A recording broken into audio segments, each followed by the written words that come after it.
What's up, everyone? This is yours truly, Mr. Steven, aka The Legend, and my pronouns are he, him, and his, and welcome to the Steven Factor's Primetime exclusive. And happy Pride Sunday. I hope you're enjoying this, a wonderful special occasion, and especially for the Quality Nation and around the world. On this tonight's Primetime exclusive, we're going to do something a little different. Over 2 years ago, I met this young man named Jackson Gates. He was, yes, I said in the past tense, he was an outstanding diehard Barney fan, also known as a Barney advocate, and he have a good/bad times of his life. A couple of months later, it's been revealed that he's getting ready for the transition of his life. And for the first time ever in the Steven Factor history, we definitely going to meet the new and approved Jackson Gates. However, he changed his name. So, ladies and gentlemen, sit back, relax, and enjoy the outstanding primetime exclusive of the one and the only Prue Sanderson. And it starts right now on this very special Pride Sunday edition of the Steven Factor's primetime exclusive.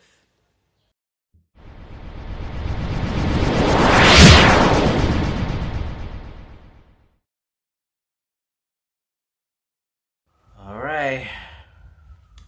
Hello, Prue. Hello. How you doing? It's been a long time, in over 2 years. I'm good. How are you? I'm good. Sorry, I got a little technical difficulties with this over 10-year-old Samsung tablet, but I'm finally fixed it and everything. So I decided trying to contact with Instagram you instead. Yeah, makes sense. Yeah, so Prue, let's start over it again, just what you did over 2 years ago. Tell me your name, your pronouns, what you do, and you're on the floor. So my name is Prue. Some of you may know me before I started transitioning. Pronouns she, her, hers. And I work at a family-oriented smokehouse in Canada. Oh man, Prue, it's good to have you back. I know that I really definitely have to say this. Happy Pride Month. And Happy Pride Month. And I know Pride Month is one of the biggest festivities for you. And I just want to wish you all the best of this wonderful world and beyond. Well, let's talking about Barney for just a few more seconds. Before I met you, you became, as a past tense, as Jackson Gates. You became a supporting cast of the Peacock's documentary called Barney's I Love You, You Hate Me. Prue, I saw the documentary, the 2-part documentary. It was so good. It was so brutal. I see so many OG Barney casts, but at the end, it makes me sad at the same time. Yeah. But let's leave the documentary for 1 second. How you became as Jackson Gates to become Prue Sanderson? What's coming up your mind? Oh, good question. So I actually did try to transition back in 2018, and it was a botched attempt. So I reversed course. It wasn't until a year and a half ago where I'm just saying to myself, "Yeah, I'm done living a lie after all these years and after all this time and everything I've been through, everything I've done as well." So I just took the horse's reins and steered in the direction that I knew was the right direction to go. And lo and behold, here we are today with Prue. You know, you just named after the late Shannon Dorothy from Beverly Hills 90210/Charm, and I know you are a diehard fan of Shannon Dorothy. How you inspired a wonderful actress since your transition? Okay, so it's Shannon Doherty, by the way. So I actually discovered her and Charm back in 2014 when I was with my first ex at the time, and she through that show, and then by extension through her in her personal life and other adventures in her career as well that she went through, I related so much to both her as a human being and then her character on Charmed because a lot of the backstories with both were quite similar to what I had to go through and deal with, and then the personalities as well. It's like we pretty much had like almost exact same personality, and she just became a source of light for me in a very dark time because when I was with this first ex, I was going through intense domestic violence for 6 years. So when I would turn that show on, it was just, it allowed me to escape all that for like 45 minutes to an hour, maybe longer if I had time. And yeah, it's pretty much snowballed from there. And she's a complete inspirational role model for me for so many different reasons and ways. And her and I very much like. Wow. I know you've been going through, my friend, and I'm truly sorry about it. And I pray for you, for your healing and your strength, and hopefully your creativity will still continue. Thanks, I appreciate that. And I've been on the road to recovery for quite some time now. Did a lot of progress, got a lot of headway on that. And it's far from over. It's an ever-going process, right? An ever-going journey with recovery, healing, right? It never truly ends. You just got to take it day by day. Yes, yes. All right, now it's time for a biggest part of which is coming out of my mind, is Barney. Now, let's talk about the documentary. Now, moments ago, you and I have been mentioned that I watched Barney, the documentary, I Love You and You Hate Me. Girl, I saw it. It was great. It was brutal. I saw the cast of Barney OGs. And but at the end, it was so sad. I didn't cry, but it was sad. But I knew that everything's been going through during the behind the scenes. People have so many conspiracy theories if Barney is homosexual. They think Barney, they've been brainwashed the kids into a total cult. And they think that some grown folks criticize Barney that they too old for this or something like that. Or people have disabilities like me. I have autism, and I've been grew up with Barney for all my life, and I'm so obsessed with Barney. And Barney is one of my childhood heroes besides Big Bird, Elmo, Arthur, and Mr. Rogers alike. But Barney is like me. He's like a lovable purple dinosaur who loves everyone. And I think Barney wants to show us to who you really are. No matter what, if you are gay or bi or trans or black or white, when they create a special song on the season finale of the first season of Barney and Friends called Everyone is Special, and that's the song debuted on Barney's background game in Barney in Concert. The song is about the people who you really are. He didn't mention the sexuality. He didn't mention who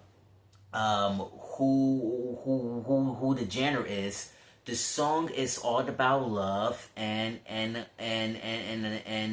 people in different ways and creating equal in their own way, and that's why we are born this way. And I think Barney will continue to all the generations to come, and I think Barney will continuing in this day. What is very inspired you? If this song called "Everyone Is Special," Prue. Oh, the song "Everyone Is Special." Pretty much the message behind that song was first written in Ibiza since 1991 with Barney in concert, right? Yes. Pretty much what you said just right there is the exact definition behind that song. And it's funny that you mentioned like how the wording was very specific, right? So like it didn't mention this, that, or the other thing, but took like the whole umbrella approach with the lyrics, right? Mm-hmm. It encompasses anybody of any walk of life, of any age, so on and so forth. But it's funny you mentioned that though, because back in 2022, because for those who don't already know, I am a former Barney performer as well. But back in 2022, I went on a Pride tour doing Pride of Barney Live, and Everyone is Special was actually rewritten just ever so slightly, but very effectively, to, instead of his or her own way, was their own way. So we were encompassing a group of people all at once, right? Like how you see, like with a group of people, they or them, when they're speaking of more than one or two individuals, right? When you're talking about a group of people, which worked beautifully, and it still did what it was supposed to do. And the good thing about that show too, it was crafted in a way where it was geared towards us as millennials, right, who grew up with the character, and was also geared in a way, crafted in a way where it did not mention anything along the lines of sexual orientation, gender identity, but was worded in certain ways where the message still got across, but geared towards the millennials, toward us. Mm-hmm. And the market for that show was geared towards more so people of our age. Mm. So it was very carefully crafted. I very agree on that too, and I think that song will continuing on this legacy. Absolutely. Yes, this continue for this very special Prime Month. So we definitely to use their own voices. So it is very important too, Let's talk about the documentary about I Love You, You Hate Me. I know you became as a part 2 cameo, but not the whole thing. How do you feel about of the part 2 of the co-opening of the I Love You, You Hate Me? Oh, right. Yeah. But they didn't even focus more of you. They just make a one shot at you, just one shot. Yeah, but that is completely a little ridiculous. But I just want to see. They shouldn't more focus of you more often, because you're the coolest person in the world, man. Oh, stop it! I am not, but yeah. So that documentary, the I Love You, You Hate Me, right? Yeah. So that documentary was actually supposed to be a 3-parter, so 3 episodes instead of 2. The network, so NBC and Peacock TV, decided at the last second to cut it down to a 2-parter. So a lot of footage made it to the cutting room floor. The decision to make it into a 2-parter that decision came down the pipeline after I had already been flown out. Per my understanding, after I was already flown out to New York City to film on set back in November of 2021. When production was well underway. Yeah, so it was supposed to be a 3-parter. I was like, okay. So I was shocked that the network, at the last second like that, wanted to cut it down to a 2-parter. I'm like, okay, fine. So we ran with it. And the amount of footage, like you mentioned, of myself that was in there, yeah, I was very disappointed in that as well, considering I was one of the first Barney community members that the network found and spoke to with in various Zoom meetings on Zoom, right? Mm-hmm. And I also got them connected with other Barney community members. At the time, I was an admin of Barney History Fans, right, with people that shall not be named. But I set one of the for success within the documentary. He was flown out to New York City. He narrated the entire documentary. He a lot of A&B world footage of him in the documentary. And I also advocated and set other people from the community up to, be a part of the production in some way, shape, or form. So I did a lot of behind-the-scenes work with the network in that sense, which paid off for them. Didn't pay off for me, obviously, because I think it's because there was some internal fighting that I'm not going to get into between me and certain various actors within the Barney community that led to my decision to leave the community officially. Yeah. But yes. I think that was part of the reason why, especially since the one I mentioned that narrated it, he comes from a background of money and influence and a little bit of power, and people say that he doesn't. He says he doesn't, but I did some digging, so let's put it that way. And he was able to get into the ear of the network. He also got into the ear of Cheryl Leach. Now, Cheryl Leach, I've expressed desire to have a one-on-one conversation with her about certain things, and that's never going to happen now either. And it is what it is. So that's what happened with the documentary. Take it for what you will. You believe it or you don't, I don't really care. But from my perspective, my understanding of the chain of events, which was the map of chain events, this is what happened. And that's how that came to be, the documentary, unfortunately. Do you ever contact Cheryl Leach at this time? Because we're in this... I have tried. Yes, and we're in... She won't talk to me. Oh, I am so sorry, Prue. I'm really, really sorry. Oh, wow. It's kind of brutal. Yeah, it's kind of brutal. Well, it is in a sense, too, because if you remember, shortly after my mom died almost 5 years ago. Sorry for your loss. My condolences. My condolences, yes. Barney and then the Barney shows that I did for 4 years, right, became a source of strength and life for me through a very, very intense grieving process, and bouts of alcoholism, right? Mm-hmm. Helped me with that struggle more than people realize, because of certain things with the character that in relation to my late mother, in relation to myself, and also in relation to the relationship her and I had throughout my life and until, the day she died. So with Cheryl Leach being a mother herself, obviously, right? We all know she's a mother. That part of our conversation I wanted to have with her would have, it would have meant a lot to share, right? And also growing up, when I was going through foster care, growing up at home with my mom, there were certain situations that I was going through violence and other forms of abuse, and that was my escape as well.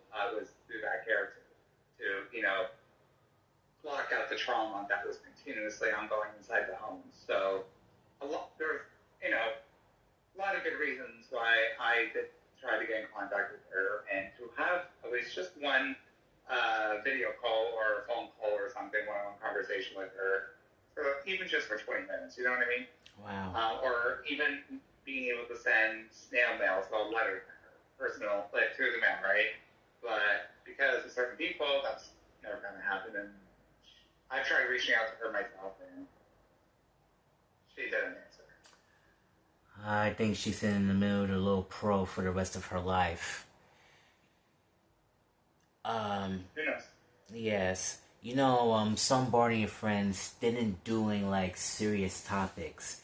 They didn't even mention divorce, or even bullying, or even abuse, or even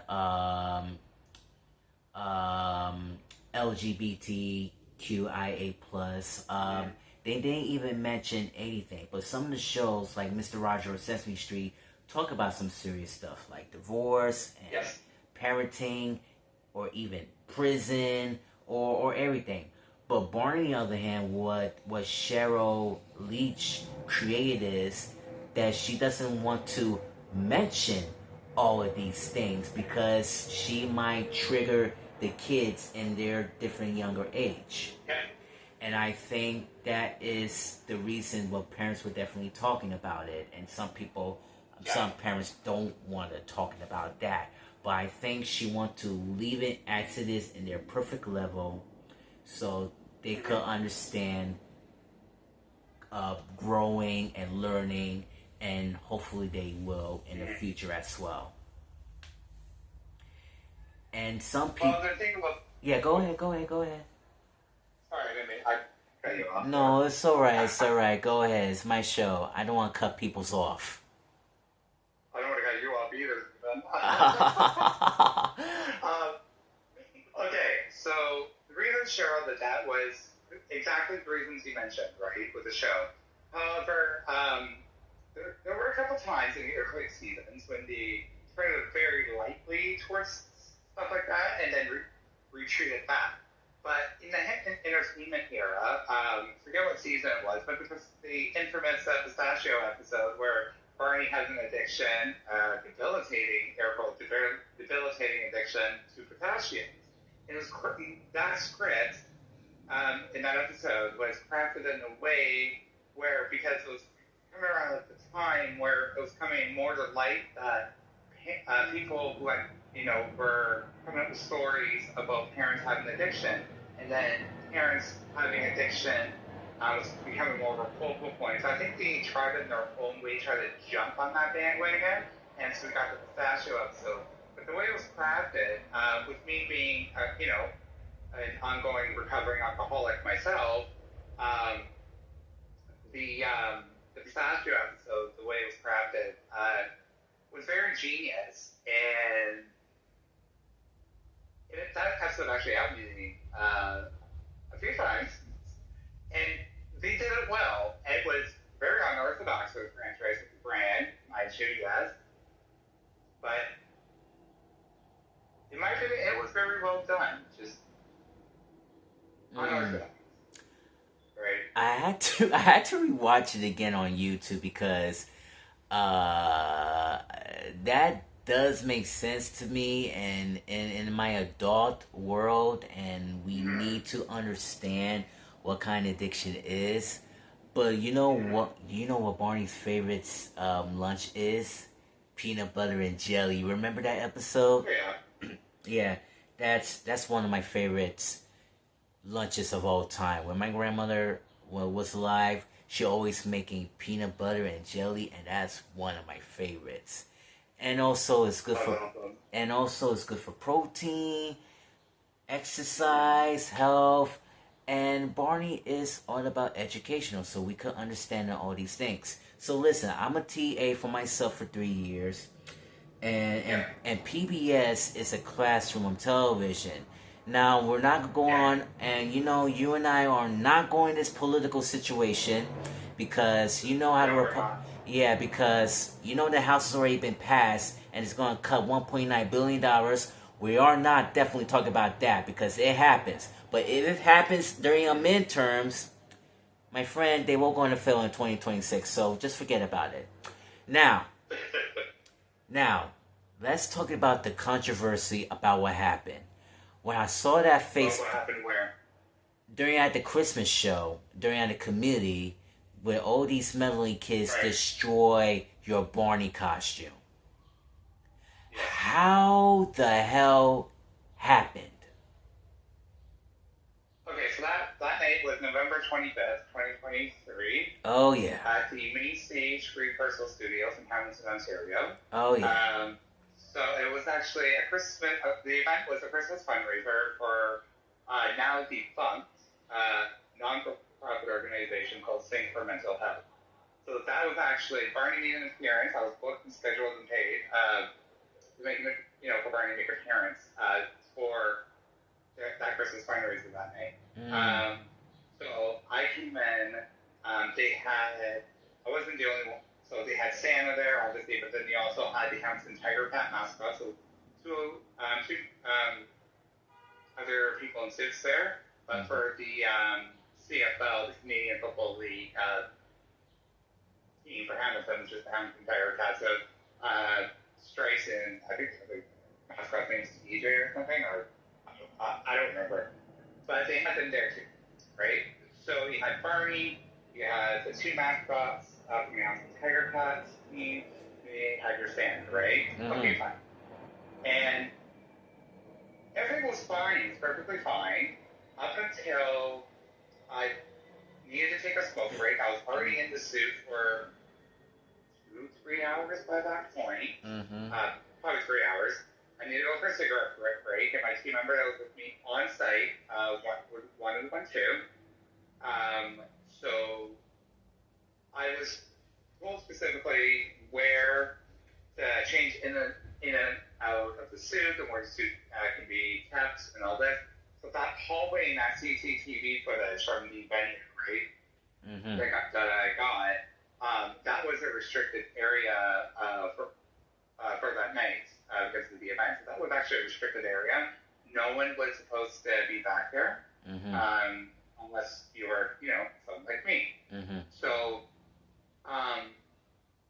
the people at the venue forgot to unlock one of the doors. So I was like, okay, fine. There's a camera there. This is a restricted area. Only me and my team members, only her and I are allowed back here. We'll be fine for 5 minutes, right, while we go up and have a cigarette. Well, 5 minutes, that's all it took. Because then, next thing, if you look at the footage, you'll see me leave, right, to go for a break, and you'll see two kids around the ages between 10 and 11, maybe 12, and then show up. He started attacking the suit. There are two little so-called babysitters, two young adults in their early 20s, show up right like a minute or two after them, or maybe less than that. It's all in the footage on my Facebook, right? Whatever. And they visually started ripping the suit apart, punching it, kicking it, throwing it all over. The kids. And kids are so desensitized these days. I'm mind blown sometimes because I think adults think that they actually know and comprehend these days. It's just wild to me, and it's outrageous. Because next thing I know, those two kids are like committing air quotes sexual acts on the suit, while the two young adults, so-called babysitters for these kids, had their phones out recording videos for like TikTok or YouTube or something, right? Or for their own personal devices, and were laughing and letting them continue. And they also had their involvement with attacking and assaulting the suit as well. It happened very fast. I come back from break with my team member. All I see was those two little kids run out of the hallway into the main foyer there of the venue, and then the two young adults were behind them. I immediately knew something was wrong. Like, I just felt it in the pit of my stomach. I booked it, right? I just left my team member, I was left her there in the foyer, and I booked it down the hall and turned the corner, and I see the suit torn apart with shreds, basically, right? Like the teeth are over here, eyeballs are over here, one foot's here, one foot's there, one spot for the pack was there, and I'm just like, oh my god. And then like there was like the polyform was here. I'm just like, other moldings were there, and I'm just like, wow. I immediately snapped. Wow. I snapped. I found those kids. I told my team member, she caught up with me, she saw it. I completely ignored her. I think I pushed her out of my way. Yeah, I did. I pushed her out of my way, and I stormed right into the foyer, and I saw the two kids and two young adults, and my team member is slowly catching up with me. I yelled at the kids to sit their asses down, pardon my French, but I did, and I yelled at the two young adults. The one guy, there's this young 20-year-old guy trying to get in my face, and then my team member caught up with me, and it's just like, she pushed him gently and knocked him up, and looked at him and be like, you go anywhere near this person, near my friend, like that, we're going to have a problem. So anyways, he sat down, and then I yelled at all four of them. I let him have it. I made the girlfriend cry. The guy kept wanting to fight me outside. I almost did. I'm like, listen, I'm a walking weapon with trigger, so let's go outside. I almost did. And then I made the two kids cry good. And then the host of the events of the organization, Cameron, was actually supposed to have his eyes on those two kids as well. So, but then when I got the footage from the venue, it shows Cameron with the two kids too. All right, Prue, let me stop you right there. Let me tell you something. Those parents don't give a shit. That's number one. No. Okay, now let me finish. When you become a parent, you need to discipline your kids. That is a main issue. I mean, they think like, oh, they're sweet little angels or something. I say, no. You need to discipline the kids. Because when they've done something, you need to tell them the truth. And this is your job as a parent to discipline the kids and send them home, and they will give them a punishment. It will be no TV, no cell phones, no hang out with your friends, etc., etc. Yep. If they want to do a little bit of spanking, spanking one or two. But I think discipline is very important. Since I became a TA for 3 years, I know these kids are big, and sometimes they have a little child in them. But it's your job as a teacher. You need to sit down, pay attention, and listen what they say. That's their job. But you, Prune, you stood up to yourself. You stood up to your own grounds. I don't care what you say. You're my hero, and I really care about you. And I wish you all the best of luck for all this time. Appreciate that. Now, let's talk about Barney's World. Now, you and I have been discussing about Barney's World over 2 years ago. Mattel owned the rights of Barney Franchise without Cheryl Lee's consent. I saw the first episode on Barney's World, and I already did it on the reviewing on my episode on YouTube of the Steven Factor. The show is not that bad. However, there's a little bit of changes with BJ, which is also known as Billy. What do you think about the first episode? Do you have a positive for it? Do you have a negative for it? Or do you have in between? Okay, so to answer this question, the last time Mattel executives and I had a conversation was back in March of 2024, so March of last year, right? Yeah. And I told them I was going to be, like when this was originally announced and it came out and all the press releases and media statements came out and this came out. If you remember correctly, I was pissed, right?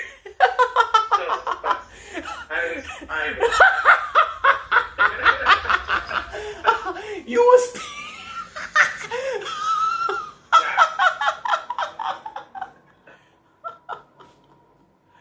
Oh my God. Sorry. I'm blunt, honest, right to the point, right? I'm not going to sugarcoat anything.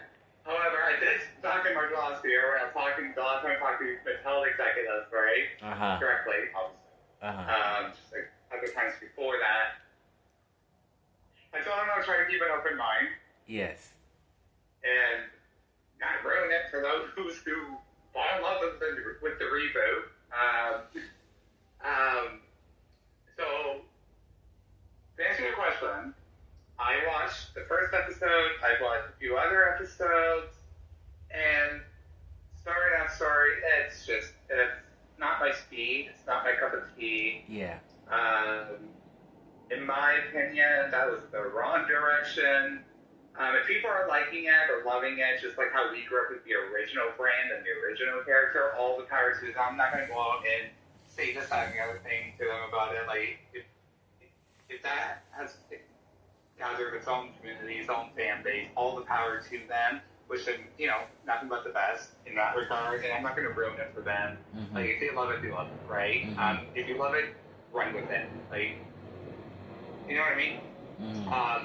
I personally, well, it is what it is now. And, I do wish Mattel continued success with the reboot. And regardless, I'm very happy that Mattel gave a lot of Canadians in the Toronto area, but Canadians, nevertheless, a lot of jobs in regards to the reboot. Because if you look into it, the reboot's actually being produced in Toronto, the Toronto area. The voice actors are Canadian, as far as I know. So production as a whole is Canadian. So Mattel did a good solid, instead of producing it in Texas or some other state in America, gave the job, gave the contracts, and gave employment to people here in Canada, where I'm from, right? So Mattel created a good number of jobs for Canadians who probably, because our job market here in Canada is really bad. So Mattel provided employment to those who probably at the time, I can't say for sure because I'll say I've never spoken to these people, I don't know these people, right? There were just nobodies coming out of the woodwork, right? No offense. But some of them might have needed that job to pay their bills, right? And so Mattel afforded them that job. So I'm very grateful that Mattel provided Canadian employment. And I'm glad that it's continuing, and that they're having their own success and their own following, their own fan base, and people are loving it, and some are not. Okay. But I wish them nothing but continued success moving forward with that project and any other projects. Mattel, I am on the very top of Mattel's list for the classic character. I got the drawing board right now since March of last year about classic Barney appearances, shows, tours. I am body performance work am at the top of the list if you come up with something that's concrete and sustainable. So I'm on standby technically with them for that. Now, Mattel is still, or it has become a Hollywood conglomerate now. So it might happen, it might not happen. They might scrap it, they might go a different direction. So it's not set in stone unless they get a contract, and unless they come emailing or calling me again. They know how to find me, right? So, it can still not happen. It's Mattel. They're now a Hollywood conglomerate. Anything can go. So I'm not saying for sure it's going to happen, but this was a conversation I had with them. So if it happens, great. I'm back to work performing as Barney again, doing this and this. But if it doesn't happen, then it doesn't happen. Life goes on, right? Yes. In any case, I do wish Mattel and those involved in these projects continued success, regardless of how we feel about it. Okay, I like that. What do you think about BJ, aka Billy? Do you like the name or you don't like the name? So I know BJ was BJ back in the original iteration of Barney, right? From the get-go, from start to finish until the cancellation back in 2011. I know back in the day when his character first came around in, what was it, 92, 93? It's 93. Right, thank you. 93. When they named him, this is behind the scenes stuff, Stephen White, who was your original scriptwriter for Barney and Friends, and actually had the Barney Bible, because he created the Barney that we all know and love through scripts after, Barney the Bagger game became Barney and Friends. So anyways, he even popped up concern to Cheryl and other people behind the scenes, be like, BJ, really? Because of the connotation that people may perceive it as, but he ran with it anyways. And it worked. It worked out for them. Nowadays, with society, I'm trying to word this very carefully right now. Society being more sensitive these days. Don't get me started on that. That's a whole different. That's a rabbit hole. But I guess Mattel wanted to go in a direction that didn't have that connotation attached to it with the reboot. So I'm pretty sure they looked back in the original blueprints, right, and came across the documentations, right, where BJ was actually going to be named Billy or Billy Joe. right, back in '93, but he scrapped it for BJ instead to make it more simple, regardless of the connotation, possible connotation, right?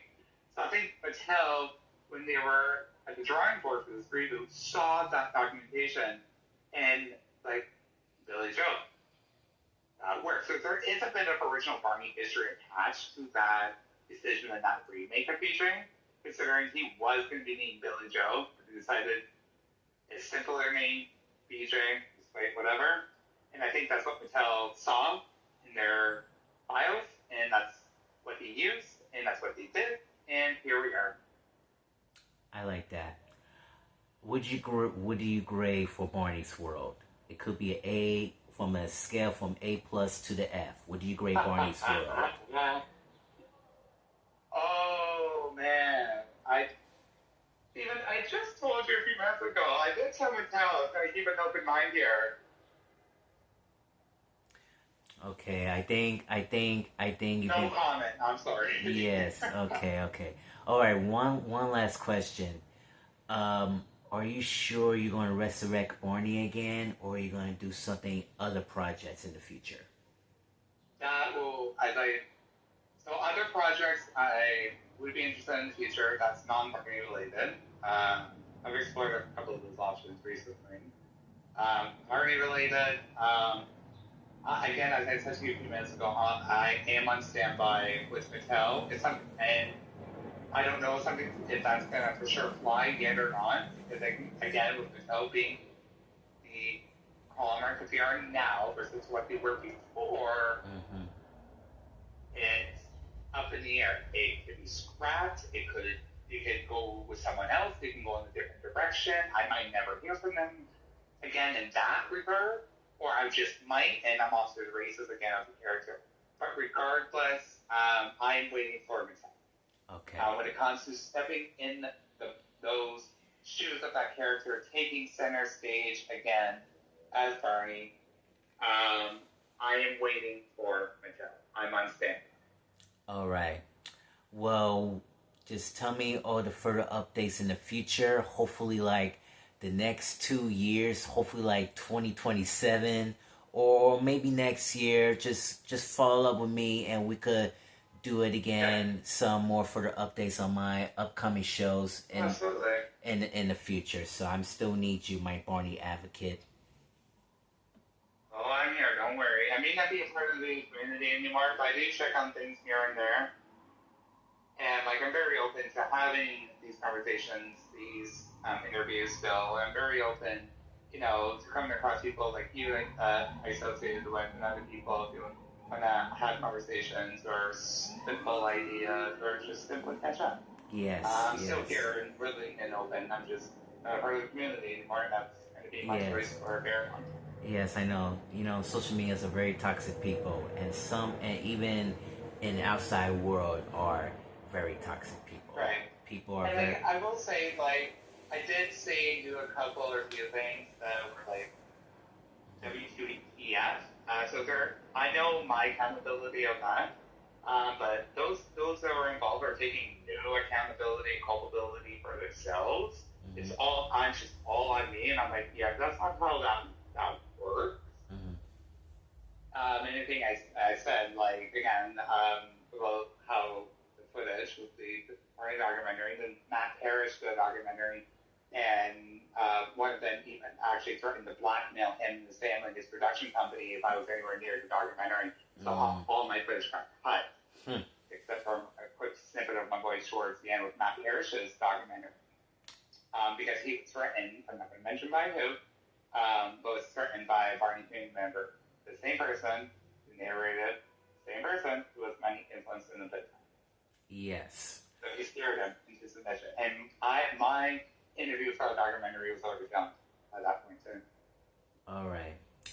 Okay. So, here's what it is. All right. Prue, thank you so much. Hopefully we will contact soon.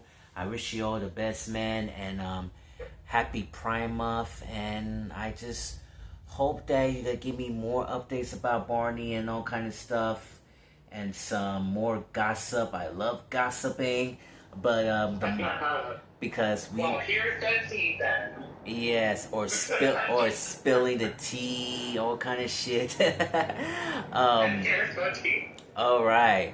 Mm, mm, mm. When it comes to party related, again, stand by with Mattel, see if anything comes out of that, update me or double back to me, or we start having conversations again about it, or paperwork comes across my desk. Yes, yes, Um, yes. I'm going to be on, they'll probably put me on a nice NDA, so I'll figure that out. So we'll see how letting you know goes in that regard. All right, all right. I'm looking forward to it. Broom, thank you so much, man. And once again, happy Prime Month, okay? Happy Ramadan, and thanks for doing this. I appreciate it yet again, Steven. All right, thank you so much. And happy belated New Year, too. Oh, you as well, my friend. All right, bye-bye. Bye. All right, folks, that wraps it up on this edition of a Primetime exclusive.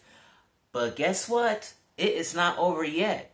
Coming up on my next video, my friend Becca Di Gregorio is coming as well. So stay put. So keep your eyes peeled, folks, because we're not gonna stop there. But for now, todo para la familia, one love, peace,